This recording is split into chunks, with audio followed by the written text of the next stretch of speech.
Assalamualaikum warahmatullahi wabarakatuh.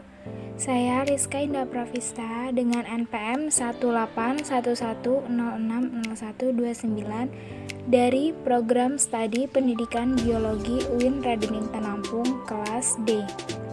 Di sini saya akan menyampaikan hasil observasi saya tentang program tahunan dan program semester. Saya melakukan observasi ini di SMP Negeri 1 Natar yang beralamatkan Jalan Negara Ratu nomor 36 Merakbati Natar, Kecamatan Natar, Kabupaten Lampung Selatan. Saya melakukan observasi ini dibantu oleh Ibu Ratna Dewi Andriani selaku Wakil Ketua Kurikulum dan Guru IPA SMP Negeri 1 Natar. SMP Negeri 1 Natar ini dibangun pada tahun 1979. Pada tahun ini, jumlah seluruh siswa dan siswi di SMP Negeri 1 Natar ini yaitu 1040 siswa dan siswi. Di SMP Negeri 1 Natar ini sudah menggunakan kurikulum 2013. Tetapi karena masih pandemi ini, SMP ini menggunakan kurikulum darurat. Kurikulum darurat ini digunakan pada saat kondisi khusus yang disiapkan oleh Kemendikbud untuk penyederhanaan dari kurikulum nasional. Pada kurikulum tersebut dilakukan pengurangan kompetisi dasar untuk setiap mata pelajaran, sehingga guru dan siswa dapat berfokus pada kompetensi esensial dan kompetensi persyaratan untuk kelanjutan pembelajaran di tingkat selanjutnya. Dalam pelaksanaan kurikulum 2013 ini, di SMP Negeri 1 Natar tidak ada kendala dalam pelaksanaannya. Guru sangat membimbing siswa-siswinya sehingga dengan mudah mengikuti kurikulum ini. Dan sarana prasarana di SMP Negeri 1 Natar ini sudah cukup lengkap, mulai dari ruang kepala sekolah, ruang guru, ruang kelas, lab IPA, lab komputer, musola, UKS, operasi sekolah, toilet, dan sebagainya telah lengkap. Program tahunan adalah rencana penetapan alokasi waktu dan 1 tahun untuk mencapai tujuan yang telah ditetapkan. Tujuan dari penyusunan program tahunan adalah untuk menata materi secara logis, sistematis, dan hierarki. Sumber-sumber yang digunakan sebagai pengembangan program tahunan atau yang disebut dengan PROTA dalam perangkat pembelajaran adalah sebagai berikut. 1. Yaitu Daftar Kompetensi Dasar sebagai konsensus nasional yang dikembangkan dalam SKKD dalam setiap mata pelajaran yang akan dikembangkan. Yang kedua adalah skop dan substansi setiap kompetensi. Untuk mencapai tujuan pembelajaran diperlukan materi pembelajaran yang kemudian disusun dalam pokok-pokok bahasan dan subpokok bahasan yang mengandung ide-ide pokok sesuai dengan kompetensi dan tujuan pembelajaran. Dan yang ketiga yaitu kalender pendidikan. Penyusunan kalender pendidikan selama 1 tahun pelajaran mengacu pada efisiensi, efektivitas, dan hak-hak peserta didik. Komponen penyusun PROTA yaitu 1. Identitas yang mencakup tentang mata pelajaran, kelas, tahun pelajaran. Dan yang kedua yaitu format isian yang mencakup tentang semester, standar kompetensi, kompetensi dasar, materi pokok, dan alokasi waktu. Dalam perkembangan dan pengajian penyusunan PROTA terdapat beragam alternatif format program tahunan. Dengan demikian, guru memiliki kebebasan dalam menentukan format PROTA. Berikut ini adalah langkah-langkah penyusunan PROTA. Yang pertama adalah menelaah kalender pendidikan dan ciri khas satuan pendidikan berdasarkan kebutuhan tingkat satuan pendidikan. Yang kedua adalah menelaah jumlah kompetensi dasar atau KD suatu mata pelajaran. Dan yang ketiga adalah menandai hari-hari libur, permulaan tahun pelajaran, dan minggu efektif. Hari-hari libur meliputi jeda tengah semester, jeda antar semester, libur akhir tahun pelajaran, hari libur keagamaan, hari libur umum termasuk hari-hari besar nasional, serta hari libur khusus atau kegiatan khusus satuan pendidikan. PUT adalah program tahunan di SMP Negeri 1 Natar kelas 9 pada semester ganjil dan genap tahun 2020-2021. Di mana kompetensi inti meliputi K11, K12, K13, dan K14.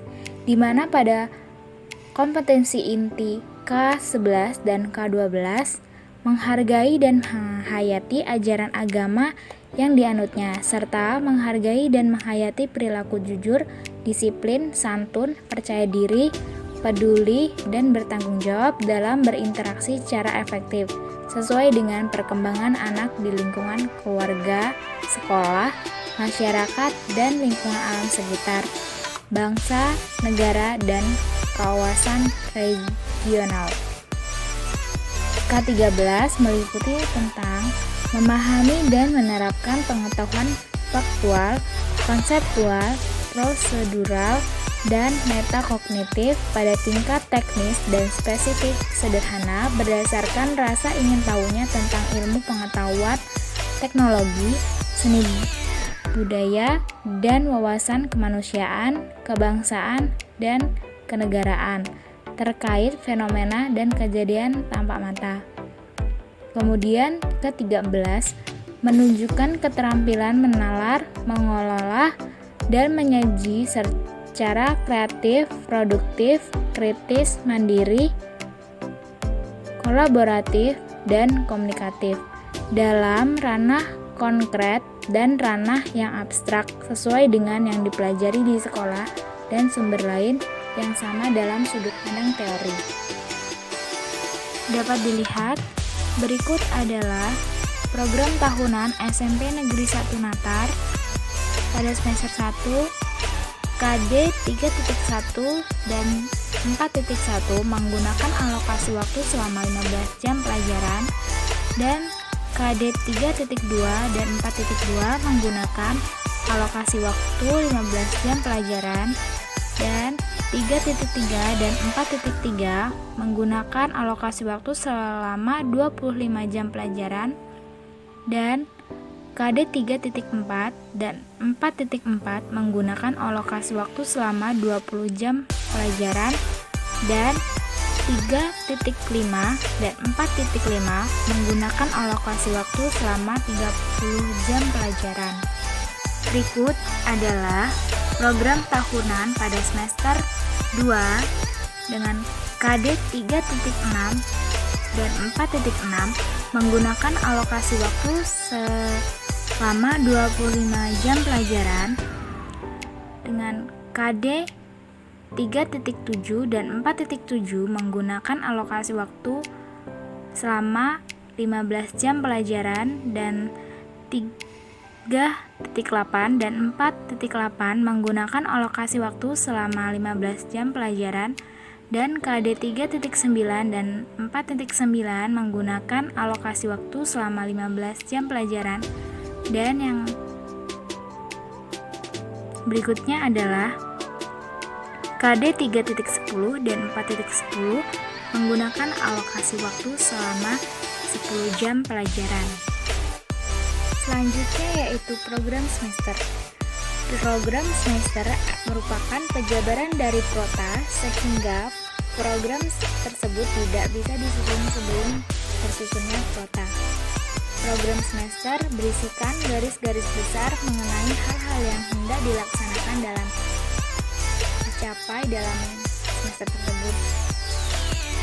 Fungsi dari program semester adalah untuk acuan penyusunan satuan pelajaran, acuan kalender kegiatan belajar mengajar, dan mencapainya efisiensi dan efektivitas penggunaan waktu belajar yang tersedia. Sumber-sumber yang digunakan dalam penyusunan program semester. Menurut Suherman menyatakan bahwa Referensi yang digunakan dalam penyusunan program semester yaitu kalender pendidikan, GPP mata pelajaran, hasil analisis mata pelajaran, dan format program semester. Langkah-langkah perancangan program semester setelah menyusun prota adalah yang pertama yaitu menghitung jumlah hari belajar efektif atau yang disebut dengan HBE dan jam belajar efektif atau yang disebut dengan JBE setiap bulan dan semester dalam 1 tahun. Yang kedua yaitu mendistribusikan alokasi waktu yang disediakan untuk satuan KD serta mempertimbangkan waktu untuk ulangan serta review materi. Sedangkan target yang harus dicapai pada pemahaman KD yaitu materi pokok yang sesuai dengan kompetensi dasar yang bersesuaian dan tingkat kedalaman materi yang dibahas pada standar kompetensi dan kompetensi dasar yang bersesuaian. Yang ketiga yaitu guru selanjutnya menentukan alokasi waktu dari setiap kompetensi dasar, yakni alokasi waktu dirinci untuk setiap kompetensi dasar. Alokasi waktu pembelajaran untuk setiap KD tergantung pada kompleksitas KD, kelulusan KD, strategi atau metode pembelajaran, dan alat, bahan, dan sumber belajar yang tersedia. Berikut adalah program semester pada mata pelajaran Ilmu Pengetahuan Alam di SMP Negeri 1 Natar di semester ganjil. Jumlah jam efektif pada semester ganjil ini selama 105 jam pelajaran dan jumlah jam total semester ganjil ini selama 105 jam pelajaran, di mana dihitung dari bulan Juli sampai bulan Desember. Dan selanjutnya yaitu pada semester genap, di mana jumlah jam efektifnya selama 80 jam pelajaran dan jumlah jam cadangan selama 15 jam pelajaran dan jumlah jam total semester genap ini selama 95 jam pelajaran, dihitung dari bulan Januari sampai bulan Juni. Sekian pembahasan dari saya tentang program tahunan dan program semester. Jika ada kurangnya, saya mohon ampun. Wassalamualaikum warahmatullahi wabarakatuh.